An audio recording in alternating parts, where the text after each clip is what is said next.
Hey guys, welcome back. So with continuing our coverage on the events leading up to One World Under Doom, we are getting into the 8 deaths of Spider-Man. And man, is this one gonna be a treat for us. And I mean, not so much for Peter, but I guess that's the price that 616 Spider-Man's gotta pay to get a good story these days. So with that said, if you're enjoying these videos, be sure to drop a like, subscribe if you're new to the channel, and don't forget to hit that bell up top to get all notifications.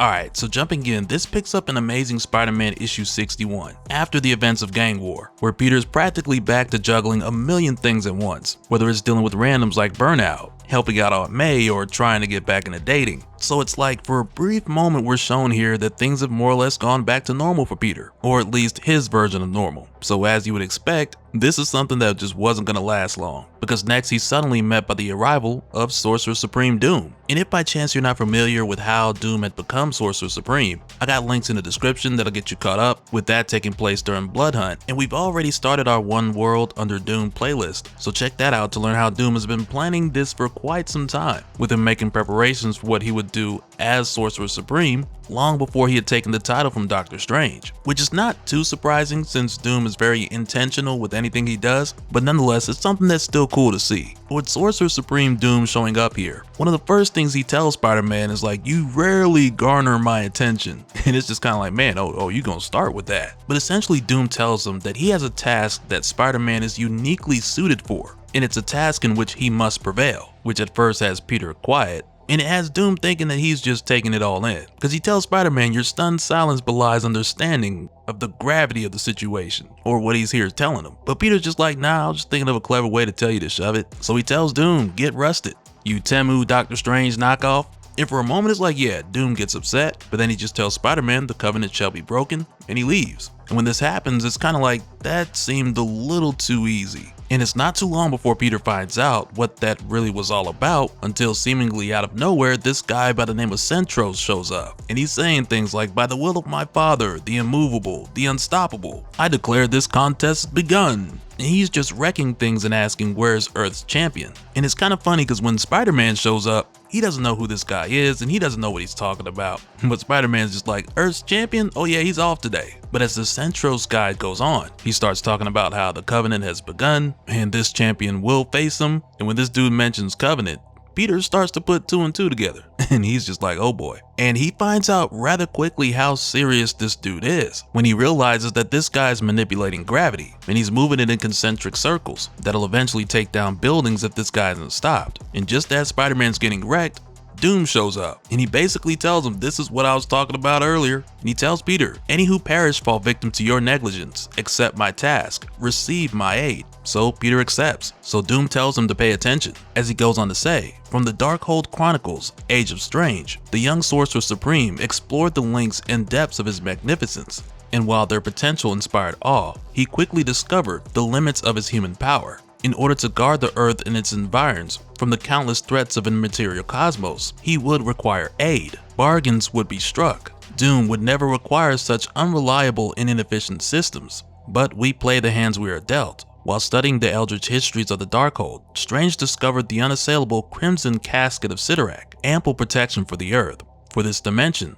However, the Crimson God Cyttorax is generally immovable in body and mind, as is well known. Strange, nothing if not clever, entered into a parley with the god in order to sway him towards a pact. Eventually a covenant was forged, but Strange quickly learned that cleverness and intelligence are not the same. In exchange for erecting the casket and protecting Earthrealm, Strange had to commit to besting the 8 scions of Cyttorax, the restless, spoiled, terrible godlings eager to prove themselves worthy of their father's throne. Strange thought it a fair bargain because he believed he found a loophole in their cosmic contract. There is one rivalry that precedes the Allbirth, Cyttorax, and Ragador. Strange armed himself with the sacred reeds of Ragador, which all but assured that should he fall at the hands of the Crimson Scions, he would be reborn and thusly never lose. The Covenant demands at the top of the Crimson Calendar, Earth put forward a champion to battle the Scions for Cyttorax's amusement.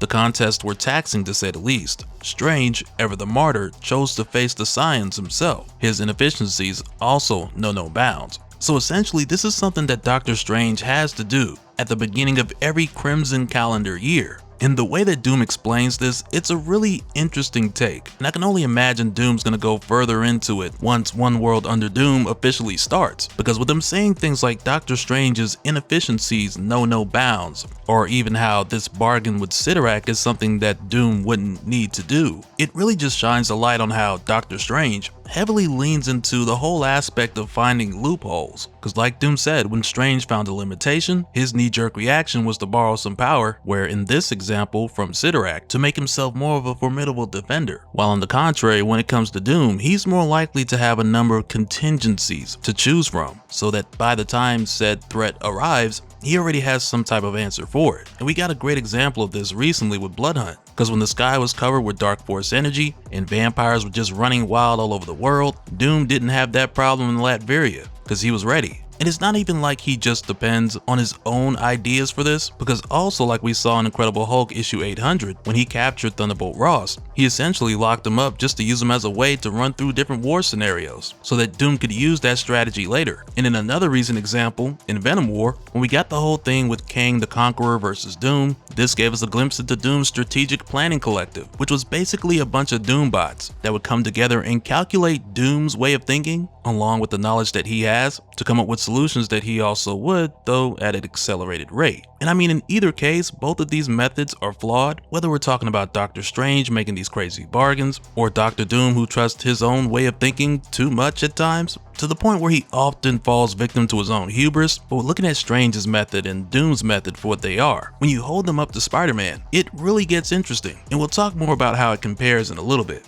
But I also gotta say that it is really messed up how Doom is just passing this responsibility over to Spider-Man, because Doom is like, my time is far more valuable.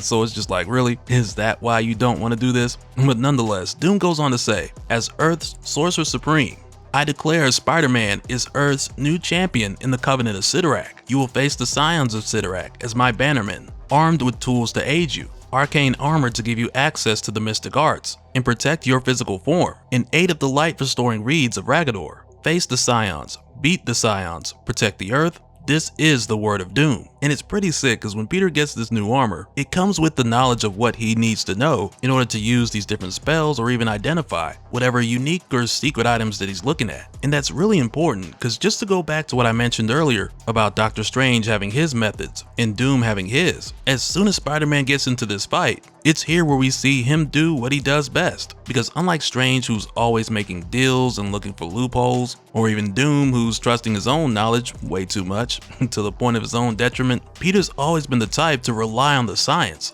He looks at something for what it is and he takes it from there. And just to be clear, that's not why Sorcerer Supreme Doom chose Spider-Man. Spider-Man was chosen more so for his perseverance, but it's his observation and application of science that just make him insanely powerful, now that he's able to use magic on top of that. And we see that here as he's fighting Centros, because after he sees the source of Centros' power is a black hole heart, he knows precisely what spell to use to overload it, in addition to the science behind how it's specifically going to kill him, which in this case is by way of spaghettification, where his body is stressed and compressed as it's pulled into the gravity well of a black hole. And on one hand, there's a part of Peter that's like, spaghettification is one of the coolest concepts, but it's also one of the most rare and excruciating ways to die. Because even though this process, if you're observing from the outside looking in, it's happening in picoseconds. But if you're the unlucky fellow who this is happening to, because of the space-time distortion, to him it feels like 96 hours, which is just absolutely wild. And as soon as he dies, the first person he sees, of course, is Death, who at this point in time is Phil Coulson. And there's quite a bit that goes into him becoming Death, because we covered when he died back in Heroes Reborn Volume 2, but as of recently there's been a shuffling of who's had the position of Death, and we'll probably go deeper into that if it becomes something that's more important later on. But in the here and now, when Phil sees that it's Spider-Man, he lets him know that he jumped right to cause of death, so whatever his name was, he just knows that it's Spidey. And it's kind of funny how Spider-Man's hand just reaches up and gives him one of the reeds of Ragador, and Phil just kind of looks at him and is like, stay strong, Spidey. Which just implies that he already knows that Spider-Man's gonna have to go through this 7 more times. And it's wild because it's not even like the rebirth is any more comfortable, because it's basically the reeds reversing the way that Spider-Man had died. So it's practically like he's dying in reverse, as far as what he's feeling in his experience of coming back to life, as he's reformed from his atoms all the way up and out. And he even says here, nothing in magic comes without cost. The cost of defying the very foundation of mortal existence is pain. Inconceivable pain. And I gotta tell you, man, this is one of those times where I just hate to see Spidey go through this. Cause it's kind of like, oh, you're good at being hurt? Why don't we give this to you? But just after he comes back, the first person he sees is Doctor Strange. And I'm gonna tell you right now, if he was the first face I saw after all that, I'd have told Strange like, man, you lucky I ain't got a proton pack on me right now. But with meeting Spider-Man here, Strange goes on to tell him, like, hey, I've never been accused of having good bedside manner. So he asks, do people want the good news or the bad news first? So Peter tells him the good, and it's almost like Peter needs it right now. So Strange tells Spider-Man the good news is he's alive and in perfect health, but the bad news is that Spider-Man's got to do this 7 more times, and if he doesn't, the Earth falls. So yeah, really that just confirms that Doctor Strange has terrible bedside manner. But nonetheless, Peter's got to see this through, because now the whole world's dependent on him. And so now real quick, I want to give a special shout out to all the patrons. Thank you guys for all of your support. And for anyone who's new here, who wants more information on how to support the channel, I got a link below where you can go to patreon.com/dopespill. But that'll do it for this one, guys.